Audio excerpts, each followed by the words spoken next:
Today on Blue 58, we got to meet the Packers' two newest additions today. What did they have to say during their first appearances in Green Bay? And what else might be out there at the Packers' positions of need?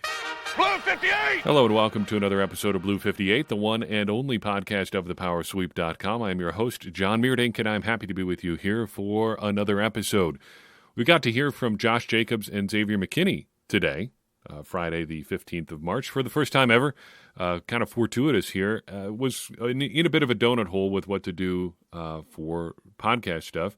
We've been trying to get our draft stuff going, but the Packers decided to go a little bit crazy in free agency. Still a surprise, even if not an entirely unexpected one. I think the consensus opinion on this podcast, at least for most of the offseason, has been that the Packers have money or were positioning themselves to spend in free agency. So I say that and say that and say that. And then when they go and actually do it, it feels weird. But here we are. The Packers have spent pretty big in free agency so far, bringing in Josh Jacobs and Xavier McKinney. So I think in the interest of kind of keeping all of our draft start stuff at about the same spot, we're going to talk a little bit more about Jacobs and McKinney today, having heard from them for the first time as members of the Green Bay Packers. The first guy we got to hear from today was Josh Jacobs. He said some really good stuff about Green Bay and why he picked here. A lot of it you probably would expect, but one thing I did not expect to see or hear, even though it's obvious in retrospect, is that in addition to being excited about playing with the young talent on the Packers offense, in addition to playing for Matt LaFleur, in addition to playing with Jordan Love, he was really excited to work with Rich Bisaccia. Coach Bisaccia, he was, I'm not going to lie, he was one of the main reasons that I was kind of like wanting to come here too. Just knowing that he was already here and just dealing with him in the past, man, we've always had a tight relationship. That year where he was head coach, we had a lot of like real conversations. We sat down, we talked about life and everything. So to be able to, be around him and that energy that he has every day, I think it's going to be fun. It must be fun because a lot of people say similar things like that about Rich Bisaccia. But, of course, the special teams coordinator, even if he is a good guy to be around, is probably not going to be your primary reason for signing with a team. So in addition to the millions of dollars that the Packers gave Josh Jacobs, playing with Jordan Love is a big, big thing. And this is something that Jacobs has mentioned, Xavier McKinney mentioned that a little bit. Devondre Campbell was mentioning it back at the start of last season as to just why people should be on the lookout for what Jordan Love could bring to the Packers. Jacob said that even prior to prepping for their game against the Packers last year, they were aware of what Love was doing, which is interesting because Love wasn't playing particularly well, I think, at that point in the season. But Jacob says the talent was evident even at that point. Really, I was telling people, man, we were scouting from when we was playing them last year. I seen him make some throws. I'm like, yeah, a lot of people can't do it. I like running backwards on one foot and slinging it on a dime. That kind of got me excited when I just started thinking about him, like watching film on him, and just to see the way he throws the ball effortlessly and the like grit he plays with. I'm very excited to play with. Of course, Jacobs doesn't just come to the Packers in a vacuum here. His arrival in Green Bay was facilitated in part by the departure of Aaron Jones, who briefly with Jacobs made one of the most interesting running back duos in the league. Unfortunately, it didn't last. Nothing good can last, unfortunately. But he had very good things to say about Aaron Jones, as he knew of Jones and knew Jones pretty well for a while. They trained together at times in the offseason. But he talked about the struggle of replacing a guy like Aaron Jones, and he never really he said pretty explicitly that he doesn't want to try to replace Jones. He's just going to come in and try to be his own guy. And part of that is the leadership, part of being a veteran player on this team and a highly played player, a guy who's going to be a big part of the Packers offense. So what does leadership look like to Josh Jacobs? To me, it's easy, man. You just come in and earn the guy's respect. And you do that by, going to work, putting in the work in. And, once you earn the guy's respect and they see the way you, go about business on a day-to-day basis, that's kind of how you step into that role. It's not really something that you kind of ask for, is just kind of something that's shown. And this is something that I wanted to pull on and had in my notes even prior to getting to hear from these guys today, is something I wanted to talk about. This leadership aspect of Aaron Jones' departure, I don't want to say it's overblown, but it's also something I think we're probably fixating on it in in the wrong ways. Now, leaders are important to football teams and to any organization, and I don't want to diminish the idea of Aaron Jones as a leader and what he brought to the Packers, but I think there's maybe been a little bit too much worry about the leadership vacuum that Jones's departure is going to leave in Green Bay, because I think these are the sort of things that are naturally filled organically and well by strong teams. And I think the Packers right now are a very strong culture team. You've got Brian Gutekunst, who's been setting the tone for this team for a while now, really coming down hard and implementing his vision of the Packers here these last couple of years. Matt LaFleur earns himself a lot of cachet over the last few years with the success the Packers have had, but also the success they had last year in particular.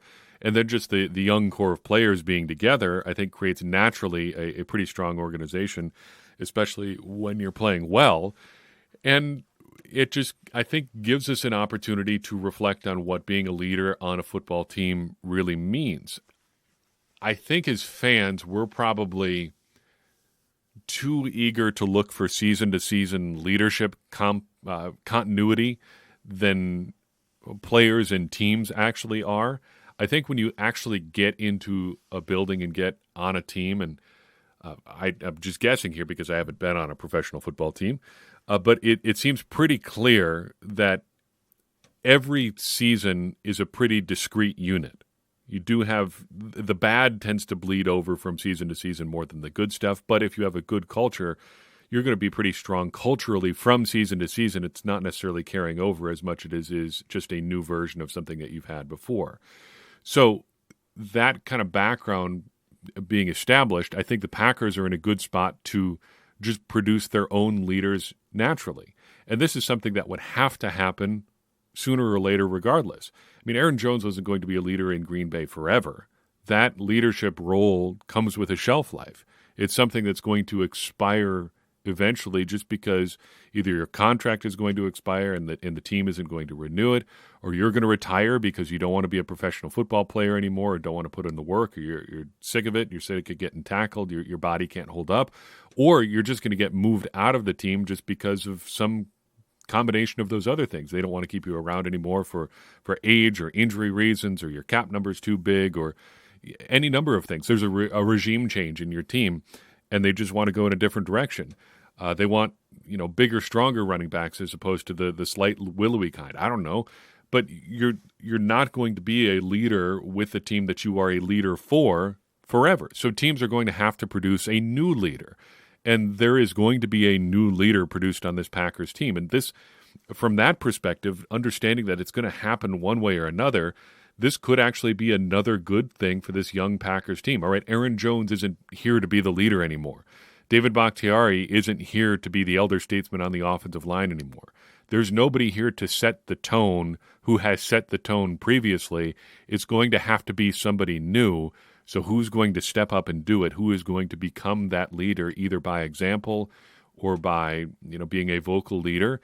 Jacobs seems to have the right mentality here, but it could be Jacobs. It could be somebody else. You don't know, but it's going to happen sooner or later, and Jones's departure raises that opportunity. That's a bit of an aside, taking us away from Jacobs, back to Jacobs himself. How does he fit with this Packers team? He talked a little bit about discussing things with Matt LaFleur and getting into the playbook a little bit, but he brought up a couple things about his fit with the offense, specifically catching the ball. And I was telling him, man, I feel like I want to catch it a little more. I feel like, I didn't get to show that as much as I would like. So that's definitely something, the conversations that we had. I know, the schemes out here, they kind of do a lot of, outside zone running. So I think it just fits me, man. I can't wait to get in and, kind of fill it out and see where I fit in, but also, try to leave my mark on it too. That's something we haven't necessarily talked about all that much when it comes to Jacobs as a receiver. There is a little bit of a contrast between him as a receiver and Aaron Jones as a receiver. The last couple of years, the majority of Jones' catches have actually been behind the line of scrimmage. We have this, I think, impression of Jones as a more downfield receiver than he really was these last couple of years in Green Bay because of how the Packers used him earlier in his career, particularly early in the Matt LaFleur era. But Jacobs, while he doesn't necessarily go deep either, does a lot of stuff beyond the line of scrimmage that Jones didn't necessarily do. And I know that scouting based on highlight tapes is not good practice, but you see it show up a lot in Jacobs' highlights. A lot of his valuable receptions are in the screen game. He's very good as a broken field runner. I think there's something to that idea of getting him involved as a receiver more than he has been in his career. In fact, if you're looking for a use case, it's probably more along the lines of what A.J. Dillon was supposed to be to this point in his NFL career, just this guy who can get the ball on the perimeter and essentially start a running play from there, utilize blockers downfield, be tough to bring down in the open field. That's what Jacobs has been in his NFL career, and I think that's what he is going to have a chance to do in Green Bay, even if he's not, motioning out of the backfield like Aaron Jones did, or lining up in the slot, or lining up out wide and then motioning into the backfield. I think there are still some good things you can do with him as a receiver that he maybe has not had just tons of opportunities to do so far in his career. He also talked a little bit about his mentality as a player, and this is just a little segment I want to present basically without comment here. What does he think of when he's thinking of how he approaches a given running play? I look at football kind of like chess, especially because the defender's got to react to me because I'm an offensive player. And so, I just kind of try to play mind games, whether I might run you over one play or make you miss the next. That's kind of like what I get into. But most importantly, we got something of an answer about the biggest question here. What number is Josh Jacobs going to wear in Green Bay? It's still in the works. Everybody keep asking me. So I kind of really don't know. I got to really see what's available. If I can get 8, I'll make it worth it for him. You know what I'm saying? If it's possible, but if not, I'm good either way. I would just like to see how that transaction goes down between Josh Jacobs and Sean Clifford. If he wants to wear number 8 as he did his final year with the Las Vegas Raiders, that would be kind of interesting. But if he picks a different number, I'm interested in that as well. And we're interested in this, Josh, because there's no football to see until September. So we got to see what you want to do right now. Let's see what the number is. Let's see what you do. I just want to picture you in that jersey. Once we know the jersey number for sure, I just want to see it. Then we got Isaiah McKinney. The impression on McKinney is a very different one from Jacobs. Jacobs is a little bit more outwardly confident, I think, than McKinney is. McKinney very soft-spoken, very self-assured, as we'll see here in a second, but he just gives off a little bit of a different vibe than Jacobs does, and it was cool to see the contrast back-to-back. Now, speaking of that confidence, toward the end of his press conference, he was asked what he thought about the pressure of signing a big free agent deal. And, here's what he had to say. He said, I'm here to perfect my craft, so I don't really feel any pressure ever. I just try to go out there and play my best and compete. And like I said, I'm trying to win at the end of the day. And I know what that takes to be able to win games and, win championships. So I don't ever really feel pressure. I know that, a lot of these guys in here are super motivated and that are hungry, and I'm the same way. So it's going to be fun. It's going to be a fun time. I use this quote because versions of it came up a few times during his conversation with reporters. He's not really looking at this as a situation where, like, I've always wanted to be a top 5 paid safety, or I was really trying to get the most money that I could out here. I'm sure those things are true, or at least partly true. He wants to get the money that he could, but just looking at it he looks at his career more as an opportunity to get to do the things that he really wants to do, and get to keep working at them and learning and connecting with coaches who can help him do those things. So that is really what his motivation was heading into this free agency process. So that makes him a pretty ideal fit, I think, for the Packers, because Jeff Hafley has talked about his desire to work with those kind of players, but also to help them be the best versions of the player that they want to be. And on a related note, there is a coaching connection for McKinney here in Green Bay. Derek Ansley, who's on the Packers coaching staff as their pass game coordinator, worked with McKinney in college. A lot of people had connected those dots already, as potentially a recruiting point for the Packers. The funny thing is, it was not something he was aware of. No, not really. I didn't even know that he was here until I did the interview with Kay, and she mentioned it, and then that's when I figured out that he was even here. So I had no clue that he was even here. Last time I knew that he was at the Chargers, but I didn't even know he was over here. So once I heard that, obviously, it was something that I was happy about, and it definitely was something that sparked interest for me big time. So not necessarily a primary recruiting point for McKinney. He wasn't going out there looking to connect with his former college acquaintance there. But how does he actually fit with the Packers? He's been in touch with Jeff Hafley. He said in the interview that they had already had dinner the previous night, talked about his role and the things that he's done. He really said he just wants to do things that are best for the defense. He actually doesn't even think of himself primarily as a deep safety or a box safety or a slot guy. It depends on the game. Like, for me, I'm more so like whatever we need for that game, I want to go do. So, like, I try not to get too, like, focused on one spot. I never, like, try to box myself in. And I think that's what, gives me the ability to be able to play in different spots in the defense and in any scheme and be able to do it at a high level. So that's kind of how I've always been. And it's just, like I said, it's going to continue to improve. And I'm going to continue to learn more and be better in different spots. And I know the coaches are going to, help me to get to where I want to be. Finally, and we can talk about the scheme stuff more as we again continue to learn more about McKinney and Jacobs stuff throughout the offseason. But I think this was a revealing quote about who he is as a person. Someone asked him what it was like to go through this whole free agency process and leave the Giants after they had an opportunity to franchise tag him or do whatever they were going to do with him, and then they didn't. Now he ends up in Green Bay. What was that whole process like? He took a second to make sure that he cleared up the idea that there were any hard feelings between himself and the Giants. I just want to say shout out to the New York Giants just for the 4 years that we had. They were special.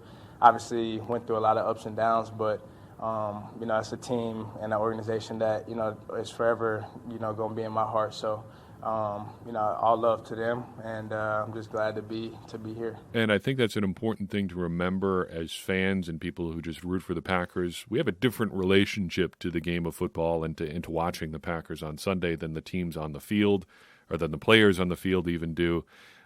Even if they may be moving from one team to the next, that doesn't always mean that there were hard feelings as they left, or even that there could have been hard feelings. It's just business a lot of times, and it sounds like that was very much the case for McKinney. He would have loved to stay in New York if that's how things worked out, but he's happy to move on and be where he is right now, and he doesn't really have any ill will toward the Giants now that he has moved on, because they got him his start in the NFL.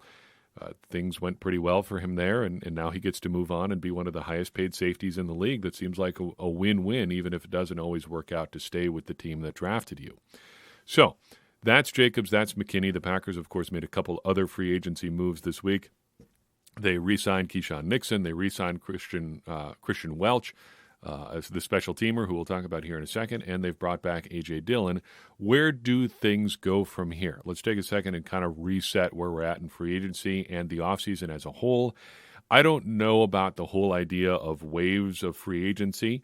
Or like what the difference is between the second wave and the third wave of free agency. Once the quote-unquote legal tampering period starts, free agency is on, and then it's just kind of the pecking order from there in my estimation of things. But the big money seems to be gone at that point. So if you want to call that at this point, so if you want to call that the first wave of free agency, we're at least into the second, possibly the third round of free agency at this point. So what do the Packers need? What do they do from here? And who is out there potentially in free agency that they might be interested in exploring?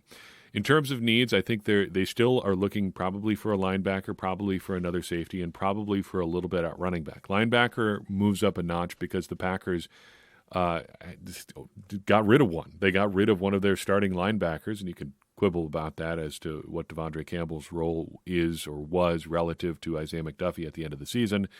But he's gone now.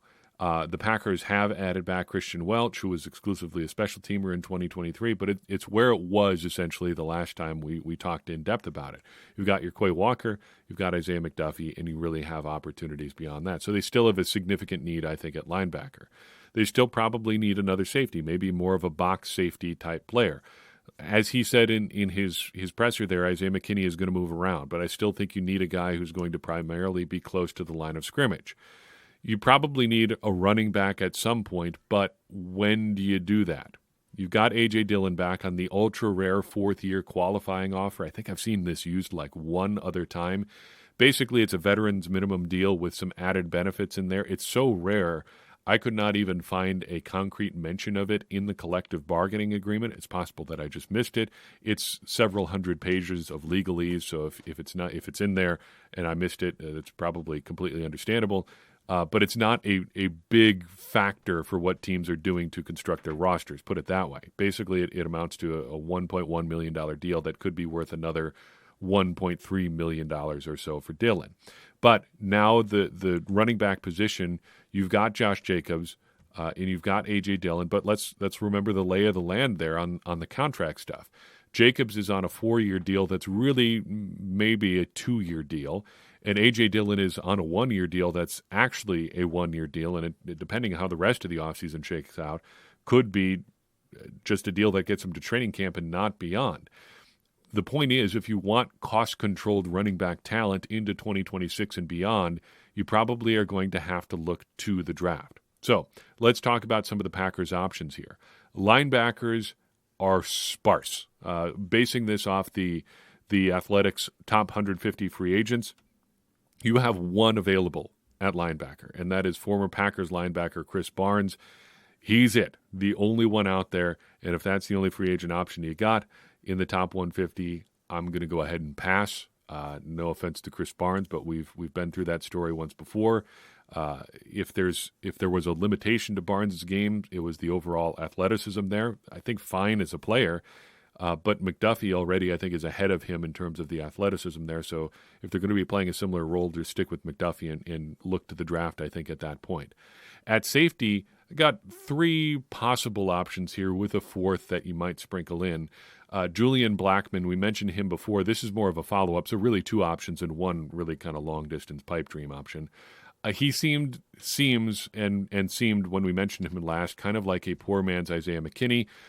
So as far as Blackmon goes, I would consider myself out of the running at this point. If you look to what he could bring, though, if you just want some redundancy with McKinney, maybe you try to get him on a really cheap deal and see what happens there.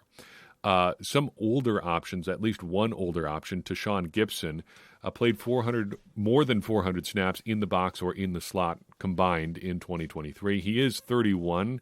So potentially a little bit of a lower cost option there, though he's not going to be a long-term option. You're still probably looking to add somebody in the draft if you want to go that direction.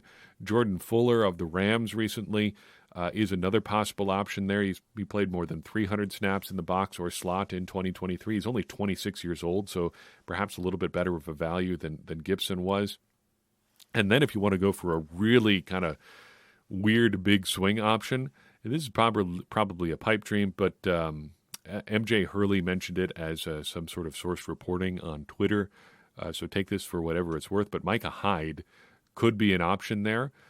He famously played a very different role for the Bills than he did with the Packers. When he was with the Packers, he was primarily a slot corner, which is a quasi-safety depending on how your defense works in the modern NFL. If you want to categorize it as a safety, a lot of the draft stuff categorizes guys who do that as a safety. But the point is he played near the line of scrimmage a lot with the Packers. And over the course of his time with the Bills, he began to move slightly more toward a role where he played what he did with the Packers than just playing primarily as a deep safety as he did early in his Bills career. It's not a lot. It's not even comparable to what he did in Green Bay, but the game has changed a little bit. Maybe it could be an option if you really squint. I don't know. That it seems like a stretch, but I think it was at least worth mentioning because there was some source reporting on that suggested it could be a possibility. If you're looking at the draft, That's really the only place to find a safety, or not a safety, a running back at this point. And even then, I think we've got to temper expectations, put it that way. I just have started draft work, but I compiled what I'm calling the capture list. I took the top 250 players on the consensus mock draft board as the data set that we're going to be working with, figuring that people who move in and out of those top 250 at this point are not really going to be major risers in the draft. So this is the list that I'm going to be working from. If you look at it really as the top 200, it's probably going to be basically set anyway. In any case, looking at the top 150 of those 250 names, there are only 11 running backs in the consensus mock draft at that point. And there are no running backs at all in the top 50 players. Only tight ends, linebackers, and quarterbacks had fewer players in the top 150 than running backs did. So this year's class is not exactly flush with running back talent, though. If there is running back talent available, it's going to be in the latter portions of the draft, which the Packers seemed poised to exploit now that they've really taken care of the top end of their draft, their depth chart there. Kind of on a related note, you could see what people are saying when there's reports that come out that the Packers are pretty high on Emmanuel Wilson. If you tack on to the end of that report just one slight alteration, that the Packers really like Emmanuel Wilson because they've seen what's coming out in the draft this year, that report makes a whole lot more sense because there really isn't that much coming down the pike. There are a few guys out there, but again, this is not a running back heavy class, and I don't know if we're really going to see that many running back heavy classes going forward, but this one seems especially sparse, especially toward the top end of that draft. I mean, running backs going outside the first round or in the first round has become incredibly rare the further we've gone on here, but there's no chance of it happening this year, it seems, just given where things look to be shaping up in the draft and with who's going to be available. I would not be counting on that at all. So linebacker, the ship is probably sailed in free agency. Safety, still some options out there if the Packers want to hedge their bets a little bit against the draft, which I think would be a pretty good idea. And running back, don't even bother in free agency, and the draft is going to be looking for day 3. But I think that if you're going to invest with the state of the Packers depth chart right now, that is the place to be doing it anyway, which is good because that's about all that's available in this year's draft class. So I've got for you in this episode of Blue 58. I appreciate you tuning in. I'd appreciate it even more if you'd take a second and share this episode with someone you think would enjoy it. That's going to help more people find the show and get more people involved in this conversation you and I are having about the Green Bay Packers, which in turn is going to help all of us, me included, become smarter Packers fans. And as I always say, smarter Packers fans are better Packers fans, and better Packers fans are what we all want to be. I'm your host, John Meerdink. We'll see you next time on Blue 58.